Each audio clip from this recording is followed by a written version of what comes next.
listeners to our latest edition of In the Hot Seat, our series of panel discussions focusing on how technology is solving today's problems.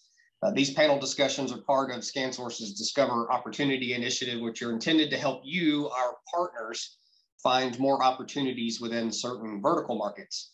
I'm pleased to be speaking today with three of our supplier and industry experts who are going to help you discover opportunities with your customers. And today we're talking about healthcare. So our goal today is to identify some trends in healthcare and the technology behind those trends. So let's start by meeting our panelists. And Paul, I'm going to start with you. If you wouldn't mind introducing yourself and what your role is. Yeah, thank you, Kyle. So my name is Paul Barada. I work for Access Communications, and I am the Healthcare Segment Development Manager. And I cover the Americas, but also in some way have been turned into the global guy. So globally cover the healthcare segment. Congratulations, question mark. Yeah. Jess, how about you, if you'll introduce yourself? Sure. Thanks for having me. I'm Jess Kremsreiter from Zebra Technologies. I'm on the healthcare team. I'm a senior account manager handling key accounts within our healthcare space in the US and Canada. Great. Thank you. And Jess is a first-time panelist for In the Hot Seat, which we call In the Hot Seat, but it's never tense. I don't, you'll do just fine today. And then another veteran, John. I'm John Paddock. I'm a distribution account manager at Cisco Meraki. I focus on ScanSource as one of my key distribution accounts. And I like to say that Cisco pays me, but I work for you, the partners. So happy to be here.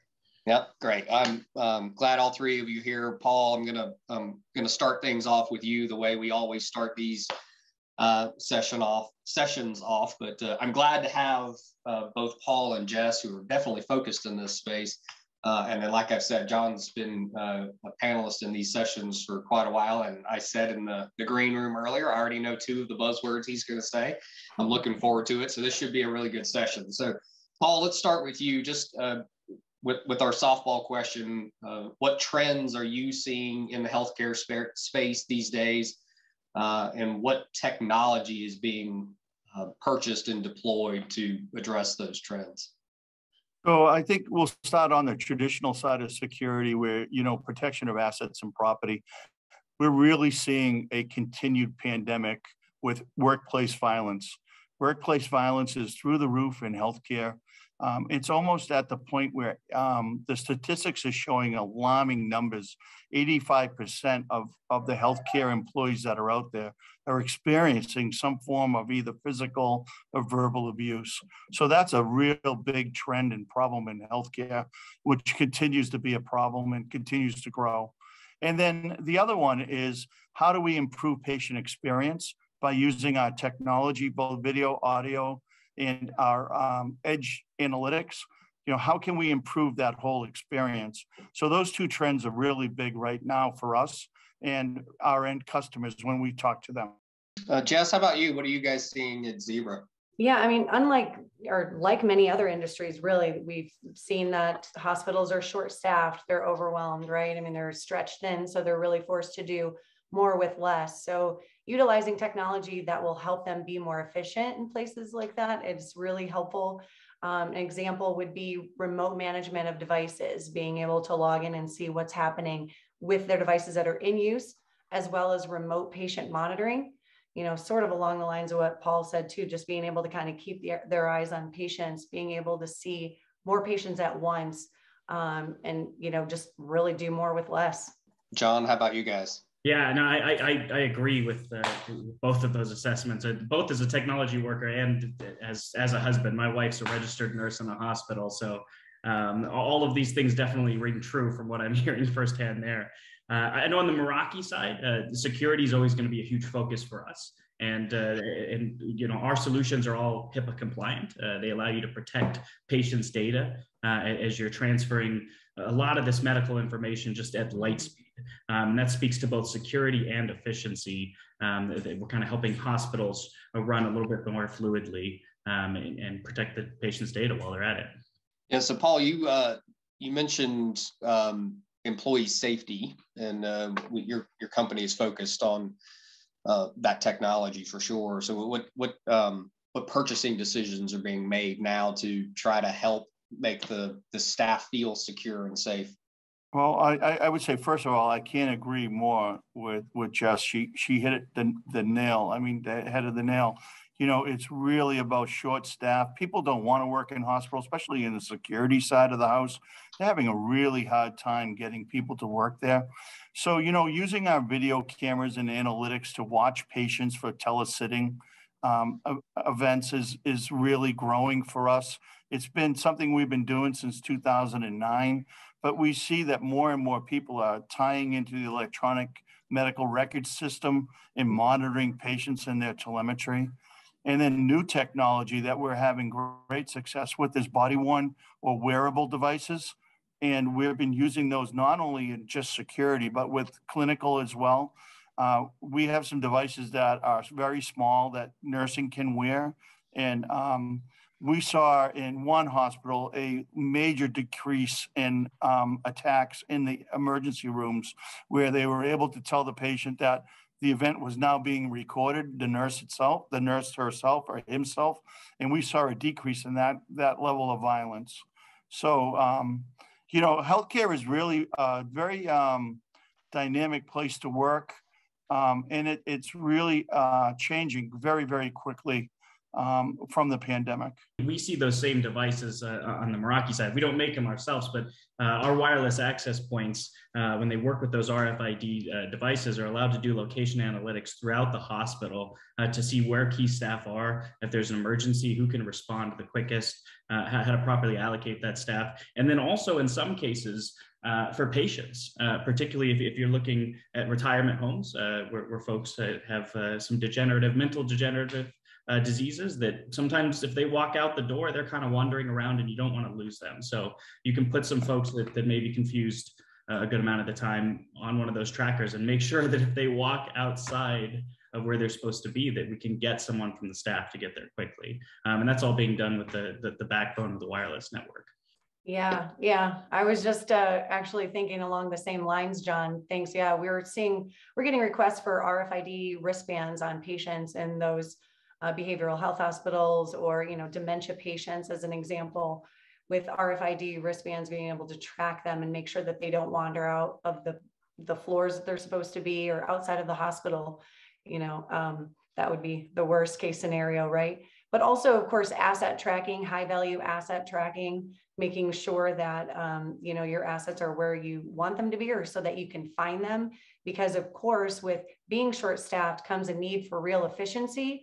And, you know, what we're all referring to too with the RFID type of technology really helps you to be more efficient and utilize assets more effectively as well. And then of course, making sure that they don't just walk out the door and then you have to buy those types of products again as well. So we're seeing a lot of that investments in the remote management, like I mentioned, but also mobility, of course, and a lot of that asset tracking and people tracking as well. So I think that you made some great points. And one of the things that I have found is that we use our video as an endpoint for a lot of that tracking for not only confirmation of the event that's happening, but also you can see the equipment going out the door. So I think it's incredible technology, something that's being adopted more and more by hospitals. And I think it's a good thing, especially protecting patients from wandering. Right. Yeah. So this is really interesting. So we've done a healthcare focused panel before, smack dab in the middle of the pandemic. And here we are recording one mid 2022.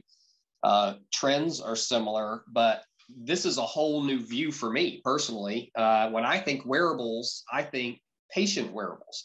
I think my smart devices and all the telemetry and the tracking and all the biometrics that those things capture. I'd never even considered, Paul, that there are employee wearables that are for safety purposes. That's a fantastic view, a new opportunity. And then I think we were super close to getting tongue in cheek and calling patients the assets when we were talking about asset tracking. But that's a really important trend, especially in John's use case, where your patient becomes what you track, and where that patient is. And it's not just the technology or the carts or the scanners and all the other things that we're using.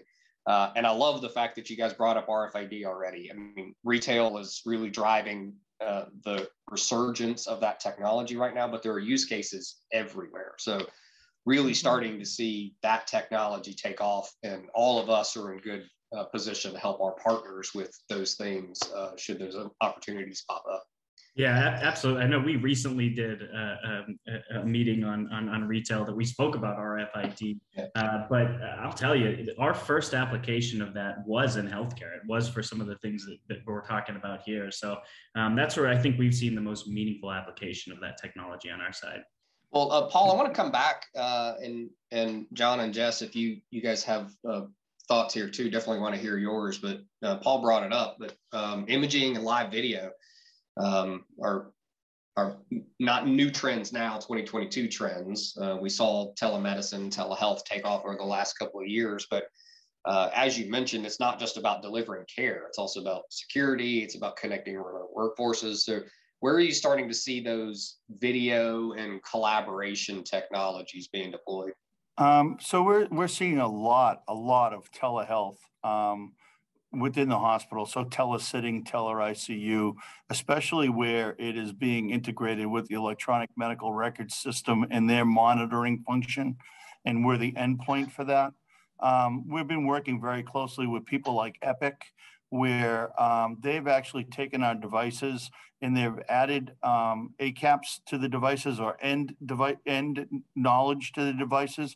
A good example is we have IP speakers, and within the software of Epic, they have preferred language for announcements that come into the room. So they've captured 37 plus languages. And so if it's an out of bed alarm, they can actually be in Mandarin, or it can be in Spanish, or it can be in Portuguese, and tell the person to get back in bed so that they don't fall. So it's a lot about patient experience and prevention and being very proactive. And that's where our video is moving today, along with our analytics, is being proactive and not just reactive. In the past, an event would happen, you'd go back and look at the video and try to figure out what happened. Today, our technology has it so that you're getting proactive information and responding to real-time events. That's fantastic. Yeah, that sounds like a great step forward. I know that, with Meraki's physical security solution, I think some of the best innovations that frankly I've seen that are helping healthcare is coming from the third-party API vendors that are coming in and building solutions over ours. Every Angle, for example, is one of ours that has kind of retooled workplace safety detection and turned it into mask detection at the height of the pandemic. So if someone's walking around without a mask, you can let someone know right away. Another one, Kisi, has done a lot for access control. If you've got areas with maybe controlled substances, maybe patients that need to stay quarantined, you can make sure that people are aware if folks are trying to access that area. So I think that those trends, those analytics are absolutely huge, and our third-party vendors are really leading the way on that.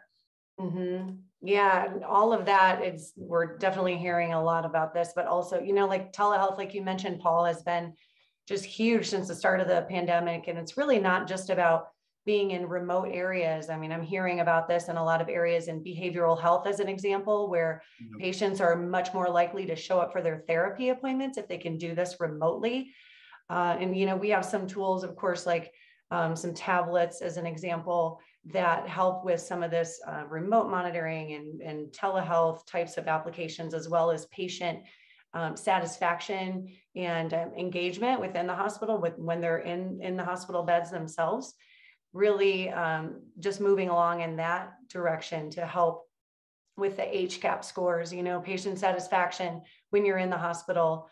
And then back to the remote workforce comment, a lot of my customers, the IT staff, are completely remote now. They're not even going back into the office and back into the hospitals. So I'm seeing a lot of collaboration on Teams, as an example, and just a lot of that video interaction with the IT staff themselves. And that is, again, back to where all of the being able to remotely manage all of your devices within the hospital that you have access to becomes even more important. data and analytics are not necessarily the core competency of a healthcare provider.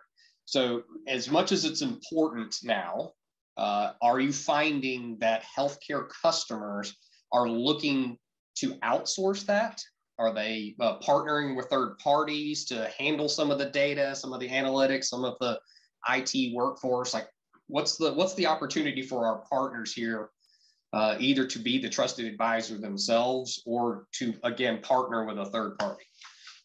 It depends. It depends on the size of the hospital. It depends on the type of solution that they're looking for. But I think that there is a place for the partners as a provider, as a consultant, as an implementation in each and every one of those scenarios. And some of our smaller rural customers, they've got a lean IT staff, and trying to manage a remote clinic that might be the only clinic around for 40, 50 miles. It's pretty essential that you're able to do a lot of those tasks remotely from the mothership, from the main hospital that's based with. So, being able to work with a partner that's able to help them manage those type of things remotely, or help them implement solutions across these mass networks is absolutely huge. There's a huge opportunity there, no matter what. Exactly. Yeah, I think that they need a lot of help augmenting their IT staff because it is lean, to John's point. They have clinical informatics staff, and that's really the main role of a clinical informaticist, is really to take the data that comes from the EHR, analyze that data, and then, do many different things with it. So I just think in conjunction with some partners, they definitely have that ability to work with them from a professional services standpoint. The clinical informatics role is huge for patient safety, satisfaction, and then really there are certain other solutions too, like software. As an example, when we were going back to RFID for a brief moment and talking about Zebra has this MotionWorks enterprise solution where that's kind of like a middleware where it takes all of the data from all of the assets in an organization, and then it analyzes that data. But we also work with another partner, a software partner that your ScanSource partners can work with as well, to put that data in a really usable, very nice user interface. We take the data, analyze it, spit it out, and this partner called Tagnos really has a nice, breaks it all down and analyzes it for the partners, for the customers themselves. And the only comment I'd like to make, and I agree wholeheartedly with my co-speakers, but I also would like to say that, we're trusted advisors. All three of us are trusted advisors. We're out there. We're doing blog posts. We're doing YouTube videos. We're doing things on LinkedIn. So, link up with people like us that are out there talking to the end customers, and be a thought leader like us. And the third party, some of the third party people, be that person in between to bring them in to show proof of concept. We have a lot of analytics at the edge on our video and audio analytics, but there's a lot of good partners out there. We have like 9,000 partners. I mean, and some of it is very good stuff for hospitals and use us. I mean, people like John and Jess and I, we put a lot of stuff out there. So look at it and become educated. And we're willing to help you. I think saving lives is an important thing, and that's what we're doing. Yeah, and I think it's really important, partners, for you to hear that you don't have to go at this alone. So we know that you all have your businesses and you have a certain type of customer that you're comfortable with. And what our goal is with this session and in providing the expertise that you have here on this call and with your representatives at ScanSource is to help you make those sales. If you uncover an opportunity, you're not quite comfortable with it, you don't have to pass on it. We have resources that can help you close those opportunities. Jess mentioned professional services. I heard John say security, which is one of the buzzwords earlier. Like, there's all these elements to deploying technology that you don't necessarily have to have in-house in order to capitalize on an opportunity you uncover. We can help you along the way. So with that, I'll close us out. Just one last thank you to Jess, John, and Paul for joining me today for the session today. Again, we were talking healthcare today. We've recently done a retail episode of In the Hot Seat, and we have some more planned upcoming months. You can find more information about the healthcare vertical and opportunities there, as well as the other verticals we've covered out at www.scansource.com/discover opportunity. And with that, I will sign us off. Thank you again. Thank you. Thank you. Thanks, everyone.